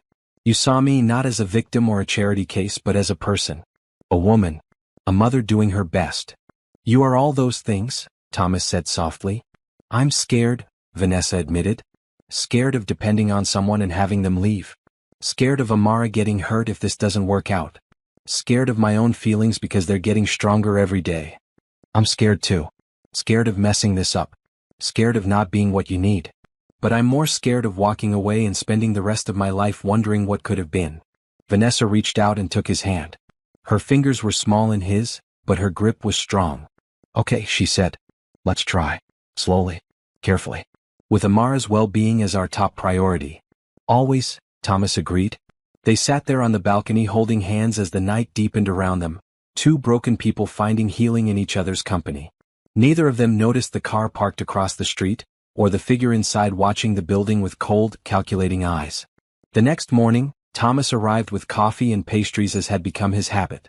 But today he also brought enrollment forms for the local community college. "I talked to the admissions office," he said, spreading the papers on the dining table. "They have an accelerated program for education majors. You could finish your degree in 2 years if you take summer classes." Vanessa looked at the forms with a mixture of hope and anxiety. "Thomas, I can't ask you to pay for this." "You're not asking. I'm offering. Consider it a loan if that makes you feel better. Pay me back when you're a successful teacher making the big money." She laughed despite herself. "Teachers don't make big money." "No, but they change lives. That's worth more than money." Amara bounced into the kitchen wearing her school uniform. "Are you staying for breakfast, Mr. Thomas?" "If your mother will have me." "Always," Vanessa said, the word carrying more weight than just breakfast invitation. They ate together, Amara chattering about her upcoming school project on butterflies. After Thomas drove her to school, he returned to find Vanessa filling out the enrollment forms. "I'm really doing this," she said, sounding amazed. "I'm going back to school." "You're going to be amazing." Over the following weeks, life settled into new rhythms. Vanessa reduced her hours at both jobs, focusing her time on studying. Thomas helped where he could, quizzing her on material, offering encouragement when she felt overwhelmed. He also continued spending nearly every evening at the apartment. Sometimes they cooked together, teaching each other their favorite recipes. Sometimes they watched movies with Amara between them on the couch. Sometimes they just talked for hours after Amara went to bed, sharing dreams and fears and memories. One Saturday, Thomas took them both to a county fair. Amara's eyes went wide at all the rides and games and cotton candy. She dragged Thomas from booth to booth, and he won her a giant stuffed bear by throwing baseballs at milk bottles. "You're spoiling her," Vanessa said, but she was smiling. "Good. Every kid deserves to be spoiled sometimes." They rode the Ferris wheel together, the three of them squeezed into one car. At the top, with the fairgrounds spread out below them and Amara pointing at everything with delight, Thomas looked at Vanessa and found her already watching him. "This is nice," she said softly. "It is. It feels like we're a family." Thomas's heart swelled. "Yeah, it does." The attack investigation hit a wall. Detective Morrison called to update them. Despite their best efforts, the trail had gone cold. The van had been found abandoned with no usable evidence. Security cameras in the area had been mysteriously offline during the attack. Whoever had orchestrated it had been professional and careful. "We're not giving up," Morrison assured them. "But I wanted you to know it might take time. These cases sometimes break when we least expect it." Vanessa took the news better than Thomas expected. "I've made my peace with it," she told him. "I'm not going to let those people steal any more of my life. I'm moving forward." And she was. Her classes were going well. She'd made friends with other students, forming study groups. Her professors praised her dedication and insight. She was blooming, becoming more confident with each passing day. Thomas found work increasingly boring compared to time with Vanessa and Amara. Board meetings felt pointless. Business deals lacked excitement. He started delegating more, trusting his teams to handle day-to-day operations while he focused on what really mattered. His friends and colleagues noticed the change. Frank commented on it one afternoon when Thomas cut a meeting short to pick up Amara from school. "Sir, if I may say so, you seem happier than I've seen you in years." "I am, Frank. I really am." "Does it have something to do with Mrs. Brooks and her daughter?" Thomas smiled. "Everything to do with them." 6 weeks after the attack, Vanessa received her first report card from college. Straight A's. She danced around the kitchen waving the paper, and Amara cheered for her mama, and Thomas picked them both up in a hug, spinning them around. "I'm so proud of you," he said when he set them down. Vanessa's eyes shone. "I couldn't have done it without your support." "Yes, you could have. You're the strongest person I know. I just helped smooth the path a little." That night, after Amara was asleep, they sat together on the couch. It had become their space, where they talked and laughed and slowly, carefully, let their guards down. "I need to tell you something," Vanessa said. "And I need you to really hear me." Thomas felt nervousness flutter in his stomach. "Okay. When you first showed up in our lives, I was grateful but wary. Rich man swooping in to save the poor single mother, it felt like something out of a movie. I kept waiting for the other shoe to drop, for you to want something in return." "Vanessa, let me finish. I was wrong. You never wanted anything except to help. You gave without expecting anything back. You showed up every day and proved through actions, not words, that you were genuine. And somewhere in all that, I fell in love with you." Thomas's breath caught. "You. I love you, Thomas Harrison. I love how you read to my daughter. I love how you encourage my dreams. I love how you make me feel safe and cherished and seen. I love who you are when you're here with us, relaxed and happy and real." She took his hands in hers. "I'm not looking for promises or commitments or anything you're not ready to give. I just needed you to know. You changed our lives and you changed my heart." Thomas felt emotion surge through him, powerful and overwhelming. "I love you too. I have for weeks but didn't want to say it too soon. You and Amara, you're my family now. The family I choose. The family I want to build my life around." He cupped her face in his hands. "Can I kiss you? Please?" Their first kiss was gentle, tentative, a question and an answer all at once. Then Vanessa's arms came around his neck and the kiss deepened, expressing all the feelings they'd been building toward for weeks. When they finally pulled apart, both breathless, Vanessa laughed softly. "That was worth waiting for." "Definitely." They sat together, foreheads touching, savoring the moment. Outside, the city hummed with its endless activity. Inside, two hearts that had been broken found healing in each other. "Where do we go from here?" Vanessa asked. "Forward," Thomas said. "Together. One day at a time. Building something real and lasting." "Sounds perfect." And it was. The morning sunlight streamed through the apartment windows as Thomas helped Amara with her math homework at the dining table. Vanessa studied in her room, preparing for a midterm exam. This domestic scene had become normal over the past 2 months, but it never stopped feeling special to Thomas. "Mr. Thomas," Amara said, setting down her pencil. "Can I ask you something?" "Always, sweetheart." "Are you going to marry my mama?" Thomas nearly choked on his coffee. That's a very direct question. I'm 7. I'm supposed to be direct." Amara fixed him with a serious look that reminded him achingly of Vanessa. "I like you. You make mama happy. You help me with homework and read me stories, and you never get mad when I ask too many questions. You never ask too many questions. See? That's exactly what I mean." Amara reached over and patted his hand. "Mama deserves to be happy. And you deserve to be part of our family for real, not just visiting." Thomas felt his heart swell. "Your opinion matters a lot to me, Amara. But this is something I need to talk to your mom about first, okay?" "Okay. But just so you know, I vote yes." Later that afternoon, Thomas met with Detective Morrison at a coffee shop. She had news about the investigation. "We've been looking into Mrs. Brooks's background," Morrison said, pulling out a file. "Trying to find any connection to organized crime, any reason someone might target her. And? Nothing. She's exactly what she appears to be. Hardworking single mother, no criminal connections, no debts to dangerous people. But I did find something interesting." Morrison slid a photograph across the table. It showed a man in his late 30s, handsome in a cold way with calculating eyes. "This is Marcus Wright. He's Amara's father." Thomas felt anger surge. "The one who abandoned them." "Yes. And here's where it gets interesting. Wright has connections to some questionable people. Not major criminals, but definitely operating in gray areas. We're wondering if the attack had something to do with him." "Why would it?" "We're still working on that. But I wanted you to know in case he shows up. Technically he still has parental rights. He could decide he wants to be in Amara's life." The thought made Thomas's blood run cold. "Over my dead body. Legally there's not much we can do unless he commits a crime. But we're watching him. If he makes a move, we'll know." That evening, Thomas debated whether to tell Vanessa about Marcus. She'd mentioned him only in passing, clearly not wanting to dwell on that painful past. But she deserved to know. He waited until after dinner, after Amara had gone to bed, when they were sitting on the balcony with glasses of wine. "Detective Morrison called me today," he began. Vanessa tensed immediately. "News about the case?" "Possibly. They've been looking into everyone connected to you, trying to find a motive. They looked into Amara's father." Vanessa's expression hardened. "Marcus? What about him?" "He has connections to some questionable people. The detective thinks the attack might be related to him somehow.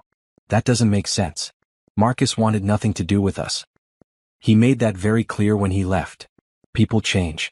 Situations change. Morrison wanted me to warn you that he could potentially show up, try to exercise his parental rights." Vanessa stood abruptly, pacing to the balcony railing. Thomas could see tension in every line of her body. He gave up those rights when he walked out on his 2-year-old daughter. When he left us struggling with no support, no contact, nothing. He doesn't get to show up now and play daddy. Thomas went to her, placing gentle hands on her shoulders. "Hey, I'm not letting anyone hurt you or Amara. I just wanted you to be prepared." She turned to face him, and he saw fear mixed with anger in her eyes. What if he tries to take her? What if he has some legal claim? Then we'll fight it. We'll get the best lawyers money can buy. We'll document everything. His abandonment, your stellar parenting, Amara's happiness and stability now. No judge would uproot a child from a loving home. You don't know that. The system is unpredictable. And Marcus, he's charming when he wants to be. Persuasive. That's how he fooled me for so long." Thomas pulled her into his arms and she melted against him, seeking comfort. "I won't let him take her. I promise you. We'll protect her together." They stood there holding each other as the evening deepened around them. Finally, Vanessa pulled back slightly. "I need to tell you about Marcus. About everything. You deserve to know what you're getting involved with." They sat down and Vanessa began to talk. She told him about meeting Marcus in college, how he'd been exciting and attentive at first. How she'd gotten pregnant accidentally and he'd seemed supportive, even proposed. How the marriage had been rocky from the start, with Marcus growing distant and resentful. "He said I'd trapped him," Vanessa said quietly. "Said the baby was a mistake that ruined his life. I tried to make it work, kept hoping he'd love Amara once she was born. And he did for about 2 years. Then one morning I woke up and found a note. He said he couldn't do it anymore, that he needed to be free. That's unforgivable. I was devastated. Not because I loved him anymore, I'd stopped loving him long before that. But because of what it meant for Amara. Every little girl deserves a father who loves her. And mine got one who ran away. Thomas took her hand. She has someone now who loves her. Who will never run away. Vanessa squeezed his hand. I know. And that terrifies me almost as much as it comforts me. Why? Because what if you realize this is too much? A damaged single mother and her daughter, an ex who might cause trouble, a past full of poor choices. What if you wake up one day and decide you made a mistake? Thomas stood, pulling her up with him. He cupped her face in his hands, looking into her eyes with complete sincerity. Vanessa Brooks, listen to me. I'm not going anywhere. Yes, you come with complications. So do I. I have a dead sister I'm still grieving. A company that demands attention. Wealth that attracts the wrong kind of people. We're both messy and broken in our own ways. He kissed her forehead. But we're healing each other. Every day I spend with you and Amara, I feel more whole. More alive. More like the person I want to be.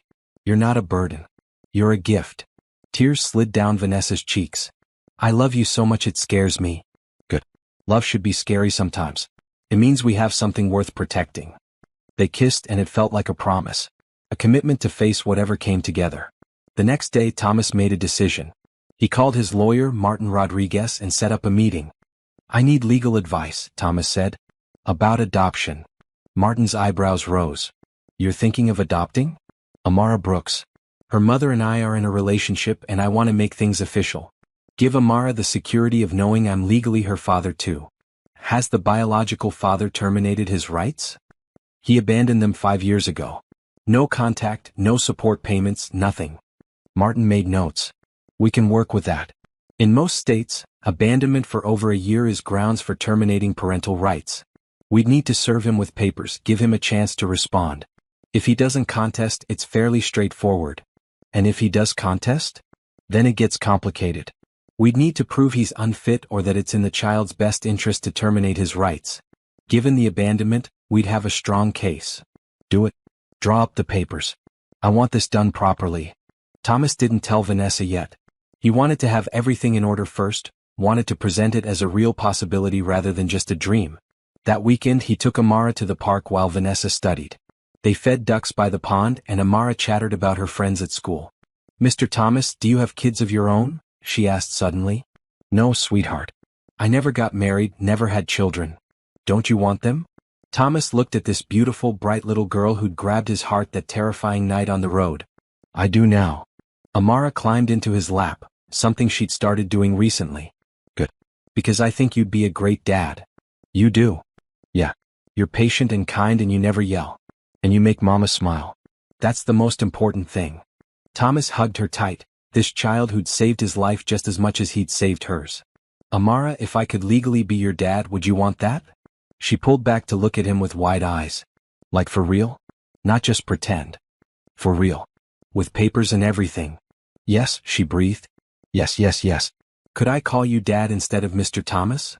You could call me anything you want. Amara threw her arms around his neck. Best day ever. When they returned to the apartment, Vanessa took one look at their faces and knew something had happened. What's going on with you two? Thomas glanced at Amara, who nodded encouragingly. I talked to my lawyer today about adopting Amara. If you're okay with it, I want to make this official. I want to be her legal father. Vanessa's hand flew to her mouth. Thomas? I know it's a big step. I know we've only been together a couple of months. But when you know, you know. This is my family. You two are my family. I want it to be real in every way possible. Vanessa looked at her daughter, who was practically vibrating with excitement. Then she looked at Thomas, seeing the sincerity and love in his eyes. Are you sure? This is forever. There's no taking it back. I've never been more sure of anything in my life. Vanessa started crying, but they were happy tears. Yes, let's do this. Let's make US official. Amara cheered and launched herself at both of them, and they ended up in a group hug on the living room floor, laughing and crying and planning their future together. The legal papers were served to Marcus Wright 3 weeks later. Martin Rodriguez handled everything discreetly and professionally. Marcus had 30 days to respond. Thomas tried not to let anxiety show, but Vanessa could read him now. She'd learned to recognize the small tells when he was worried. Hey, she said one evening, finding him staring out the window. Talk to me. I'm just thinking about Marcus. What if he fights this? What if he decides he wants to be in Amara's life now? Then we deal with it together. But Thomas, I know Marcus. He's selfish and lazy. Fighting an adoption means showing up to court, getting a lawyer, actually putting in effort. Those aren't things he's good at. She was right. 28 days passed with no response from Marcus. On day 29, Martin called. Mr. Harrison, Marcus Wright's lawyer just contacted me. Wright is willing to terminate his parental rights in exchange for being released from any past child support obligations. Thomas felt relief and disgust in equal measure. He wants money. No, quite the opposite. He wants to be free from any financial obligations. If we agree, he'll sign the papers immediately. Done. I don't care about the money. I just want Amara to be mine legally. 2 days later, the signed papers arrived. Marcus Wright had officially terminated his parental rights. The path was clear for Thomas's adoption to proceed. But before they could celebrate, Detective Morrison called with unexpected news. We've made arrests in Mrs. Brooks's case. Thomas felt his heart race. Who? 3 men hired by Marcus Wright. Turns out he'd been trying to extort money from some loan sharks and they wanted leverage. His brilliant plan was to have his ex-wife kidnapped and held until he could pay them back. He what? Thomas couldn't believe what he was hearing. The attack wasn't meant to kill Mrs. Brooks. Just scare her, make her disappear for a few days while Wright worked out his debt. The men he hired were incompetent and panicked when Amara escaped. They tied Vanessa to the tree and ran. Rage burned through Thomas. He put Vanessa and Amara through hell for money? Gets worse. When we arrested him, he tried to claim he was doing it to protect his family from the loan sharks. Said he was planning to rescue Vanessa himself and be the hero. Obviously, that's nonsense. What's he being charged with? Conspiracy to commit kidnapping, reckless endangerment, and a few other charges. He's looking at serious prison time. The 3 men he hired are also being charged. We have their confession on tape. Thomas needed to sit down. All this time, they'd been afraid of random violence when it had been Marcus all along. Marcus, who'd abandoned his family, who'd put them in danger for his own selfish reasons. Does Vanessa need to testify? Probably. The DA will want her testimony about the attack. But we have enough evidence to proceed without it if necessary. After hanging up, Thomas sat in his office trying to process everything. His assistant knocked quietly. Sir, Mrs. Brooks is here to see you. Vanessa walked in looking worried. Frank called me. Said there was news about the case. Thomas stood and pulled her into his arms. They caught them. All of them. Including the person who hired them. Who? Marcus. Vanessa pulled back sharply. What? Thomas explained everything the detective had told him. Watched as shock, anger, and finally grim satisfaction crossed Vanessa's face. He did this? He put Amara through that nightmare for money? Yes. And he's going to pay for it. Detective Morrison says he's looking at years in prison. Vanessa was quiet for a long moment. Then, surprisingly, she laughed. It was a bitter sound but also relieved. You know what the funny thing is? Part of me always wondered if there was something I could have done differently. If I'd been a better wife, if I'd tried harder, maybe he wouldn't have left. Now I know the truth. He was always selfish. Always cruel. And Amara and I are better off without him. Much better off. She looked up at Thomas. And we have you now. A man who actually cares about us. Who protects us. Who loves us. Always will. The trial happened faster than expected. Marcus's lawyer advised him to plead guilty in exchange for a reduced sentence. In the courtroom, Vanessa sat between Thomas and Martin Rodriguez. Amara was with a trusted babysitter, protected from seeing her biological father face justice. Marcus looked smaller somehow, diminished. When he was led in wearing prison orange, he wouldn't meet Vanessa's eyes. The judge was a stern woman in her 60s who clearly had no patience for Marcus's excuses. Mr. Wright, you orchestrated an attack on the mother of your child for your own financial gain. You traumatized a 7-year-old girl who will carry those scars for life. You showed no concern for their well-being, only your own interests. She sentenced him to 8 years in prison. As he was led away, Marcus finally looked at Vanessa. She stared back coldly and he was the first to look away. On the courthouse steps afterward, reporters swarmed them. Thomas had prepared a brief statement. Justice has been served today. Vanessa Brooks and her daughter can now move forward with their lives without fear. We're grateful to the police and prosecutors who worked tirelessly on this case. A reporter called out, Mr. Harrison, is it true you're adopting Mrs. Brooks's daughter? Thomas looked at Vanessa, who nodded permission. Yes. The adoption will be finalized next month. Amara will legally become my daughter. And what about you and Mrs. Brooks? Are you engaged? Thomas smiled. He'd actually been planning this moment, had the ring in his pocket for a week waiting for the right time. And suddenly, here on the courthouse steps with justice served and their future bright before them, it felt perfect. He turned to Vanessa, taking her hands in his. We weren't engaged. But Vanessa Brooks, I love you more than I thought it was possible to love anyone. You and Amara have given my life meaning and purpose and joy. I want to spend every day making you happy, supporting your dreams, and being the partner you deserve. He pulled out the ring, a simple but elegant diamond that caught the afternoon light. Will you marry me? Vanessa's eyes filled with tears. Around them, cameras flashed and people held their breath. But all Thomas could see was her face, her beautiful smile. Yes, she said clearly. Yes, 1,000 times yes. He slipped the ring onto her finger and kissed her while the crowd erupted in applause. It wasn't the private, romantic proposal he'd originally planned. But it was perfect in its own way. Public. Joyful. A declaration to the world that they were a family now. That evening they told Amara together.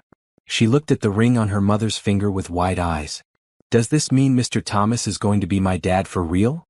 Yes, baby. For real and forever. Amara launched herself at Thomas and he caught her easily, spinning her around while she laughed. Can I call you Dad now? Before the adoption is even done. Thomas felt his throat tighten with emotion. I would love that, sweetheart. Dad, Amara said, testing the word. Dad. My dad. I have a dad. The three of them held each other in the middle of the living room, a family forged not by biology but by choice, by love, by the determination to protect and cherish each other through everything. Outside, the city hummed with its endless activity. But inside apartment 3B, three hearts beat in perfect harmony, already planning a future filled with hope and happiness and love. The wedding was planned for 3 months later, giving them time to do it right without rushing. Vanessa insisted on something simple, but Thomas convinced her to accept a few touches that would make the day special. Not for show, he explained. For memory. I want Amara to look back at pictures of her mother's wedding and see something beautiful. They chose a garden venue, an outdoor space filled with flowers and trees. The guest list was small but meaningful. Rosa from the diner and several co-workers. Vanessa's study group from college. Frank and other colleagues from Thomas's companies who'd become genuine friends. Detective Morrison and several of the officers who'd helped rescue Vanessa that terrifying night. And true to Thomas's promise, all 99 officers who'd searched the forest were invited as honored guests. Chief Matthews helped coordinate, and to everyone's amazement, all 99 confirmed they'd attend. You gave us one of the good stories, Chief Matthews told Thomas when asked why so many were coming. Most of our days are hard, dealing with the worst of humanity. But that night we got to be heroes. We got to save someone. That matters to us. The morning of the wedding, Vanessa sat in her dressing room at the venue looking at herself in the mirror. Her dress was beautiful, a flowing maroon gown that made her feel like royalty. Her hair was styled in soft curls, and Rosa had helped with her makeup. You look like a princess, Mama, Amara said. She wore a bright purple flower girl dress and couldn't stop twirling. We both do, baby. A soft knock on the door preceded Detective Morrison entering. She wasn't in uniform today, wearing instead an elegant blue dress. Mrs. Brooks, someone's here to see you. Vanessa's heart skipped. Who? An older woman entered, African-American with gray in her hair and kind eyes. She carried a small wrapped box. Vanessa? I'm Lorraine Harrison, Thomas's aunt. I'm so sorry for not reaching out sooner.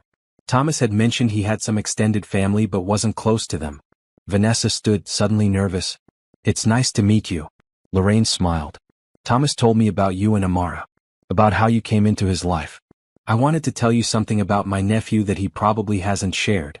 She gestured to the couch and they sat together while Amara played quietly nearby. After Rebecca died, we all worried about Thomas. He shut down completely. Wouldn't talk to family, barely functioned. I tried to reach out but he pushed everyone away. We thought we'd lost him too, in a way. Lorraine took Vanessa's hand. Then a few months ago he called me out of the blue. He was excited, happy, talking about this woman and her daughter who'd changed everything. He wanted to reconnect with family because he said he was learning what really mattered. I didn't know that, Vanessa said softly. You saved him just as much as he saved you. Maybe more. Lorraine handed her the wrapped box. This was Rebecca's. She would have wanted you to have it. Inside was a delicate bracelet, silver with small charms. Vanessa recognized a few of them, symbols Thomas had mentioned when talking about his sister. I can't accept this. It's too precious. Your family now. Rebecca would love knowing her jewelry went to someone Thomas loves. Someone who brought him back to life. Vanessa hugged Lorraine, tears threatening her makeup. They talked for a few more minutes, Lorraine sharing stories about Thomas as a boy, promising to be more present in their lives going forward. Meanwhile, in the groom's area, Thomas was dealing with his own emotional moment. Frank had brought him a letter that had arrived that morning. Sir, this came to the office yesterday. I thought you'd want to see it before the ceremony. The letter was from the parole board. Marcus Wright was officially denied early release. He would serve his full sentence. Thomas tucked the letter away. Marcus didn't deserve space in his thoughts today. Today was about the future, not the past. Frank adjusted Thomas's tie, a small smile on his face. You know, sir, I've worked for you for 10 years. I've never seen you this happy. I've never been this happy. Ms. Rebecca would be proud. Of who you've become, of the family you're creating. Thomas felt his eyes sting. Thanks, Frank. That means a lot. The ceremony was beautiful. Chairs were arranged in neat rows in the garden, and every seat was filled. The 99 officers sat together in the back, a sea of dress uniforms, their presence a powerful reminder of the night that had changed everything. Music played softly as guests arrived and took their seats. Then the ceremony began. Amara walked down the aisle first, scattering flower petals with solemn concentration. She took her place beside the altar, beaming at Thomas. Then Vanessa appeared and Thomas's breath caught. She was radiant, the afternoon sun making her seem to glow. She walked alone, head high, independent as always. But when she reached him and took his hand, he knew they'd never walk alone again. The officiant, a kind woman named Pastor Williams, smiled at them both. We're gathered here today to witness the union of Thomas Harrison and Vanessa Brooks. But this isn't just a marriage. It's the formal creation of a family that already exists in every way that matters. Thomas had insisted on writing his own vows. He looked into Vanessa's eyes and spoke from his heart. Vanessa, when Amara ran in front of my car that night, I was lost. Existing but not truly living. You and your daughter woke me up. You showed me what real strength looks like. What true love means. You taught me that family isn't just biology. It's choice. It's commitment. It's showing up every day and choosing each other over and over again. He squeezed her hands. I promise to support your dreams, to protect your heart, to love Amara as my own daughter in every way. I promise to be worthy of the trust you're placing in me. I promise to make you laugh, to hold you when you cry, to stand beside you through everything life brings. Today and every day after, I choose you. I choose us. I choose our family. Vanessa blinked back tears, her voice steady as she spoke her own vows. Thomas, you saved my life. But more than that, you saved my faith in goodness. You showed me that not everyone leaves. That some people stay even when things are hard. You looked at my daughter and me and didn't see a burden. You saw potential. You saw a family. She smiled through her tears. I promise to love you fiercely. To challenge you when you need it, to support you always. I promise to build a life with you that honors both our pasts while reaching toward our future. I promise to be the partner you deserve, the wife who sees you and loves all of you. Today and every day after, I choose you. I choose us. I choose our family. Pastor Williams invited Amara forward. The little girl held a small pillow with 2 rings. Amara, these rings represent the circle of love that binds your family together. Would you like to say anything? Amara looked at Thomas and her mother, then at all the people gathered. I want to say thank you. Thank you to all the police officers who saved my mama. Thank you to Mr. Thomas, who's going to be my dad, for being the best person ever. And thank you to my mama for being brave. There wasn't a dry eye in the audience. They exchanged rings and Pastor Williams pronounced them husband and wife. Thomas kissed Vanessa while everyone applauded, and Amara threw her arms around both of them. The reception was joyful and relaxed. People mingled in the garden, enjoying good food and music. The 99 officers took photos together, this unusual gathering creating its own special memory. Chief Matthews gave a toast. I've been doing this job for 30 years. I've seen a lot of tragedy. But every once in a while we get a story that reminds us why we do what we do. Thomas Harrison could have driven past a scared little girl that night. Instead he stopped. He helped. He changed 3 lives forever. That's heroism in its purest form. He raised his glass. To Thomas, Vanessa, and Amara. May your family be blessed with peace, health, and happiness. Rosa gave a toast about watching Vanessa work hard every day, never complaining, always putting Amara first. You deserve this happiness, Mija. You deserve a partner who sees your worth. Frank gave a toast about watching Thomas transform from a hollow shell to a living, loving man. Love saved you both. May it continue to guide you forward. As the sun began to set, painting the garden in golden light, Thomas and Vanessa had their first dance. Amara watched from the sidelines, swaying to the music. Happy, Thomas murmured as they moved together. Beyond happy. Complete. I love you, Mrs. Harrison. I love you too. After their dance, Thomas surprised everyone by calling Amara to join them. This is a family dance, he announced. Because that's what we are now. A family. Amara ran to them and they danced together, the three of them moving in easy harmony. Around them, friends and family watched with joy and tears and hope. Later, as the party wound down and stars began appearing in the darkening sky, Thomas found himself talking with one of the officers who'd been part of the original rescue team. That was the craziest night of my career, the officer said. Getting the call that a billionaire needed 99 officers to search a forest. We all thought it was insane. But you came anyway. Of course. Someone needed help. That's what we do.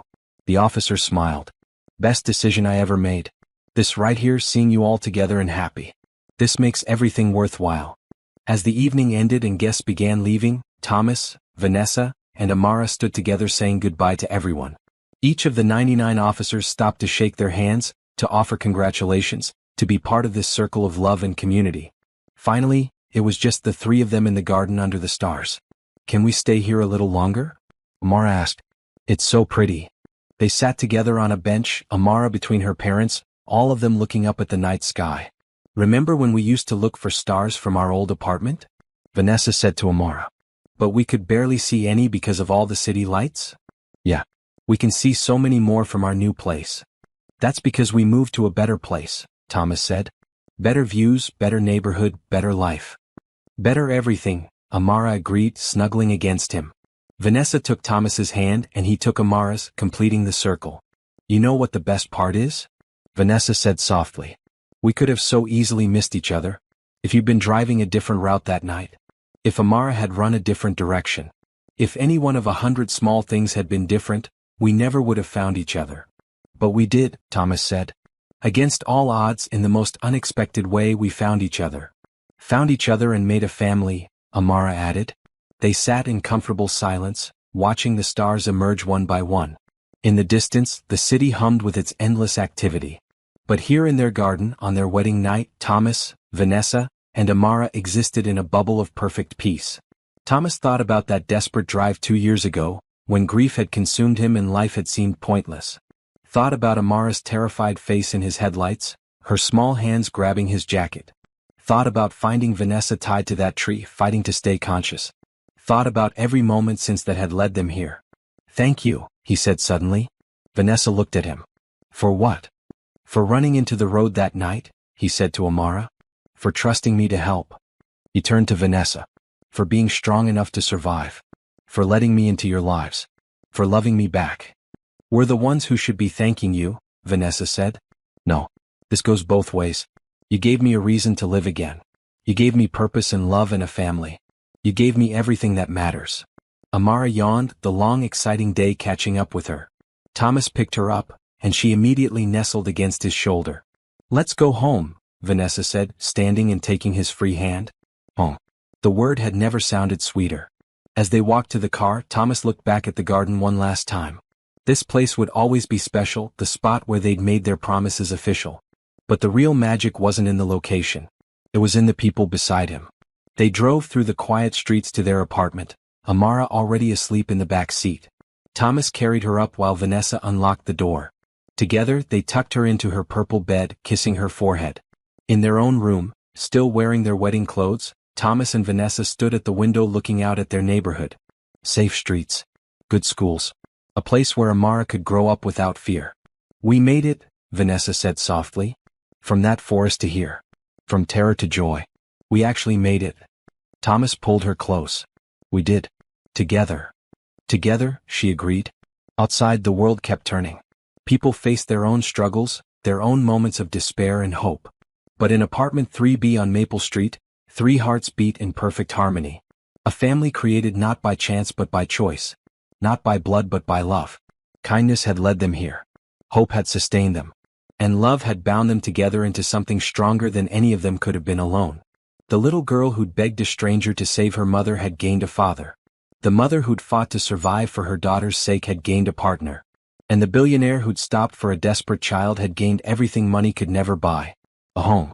A family. A purpose. Perfect. Complete.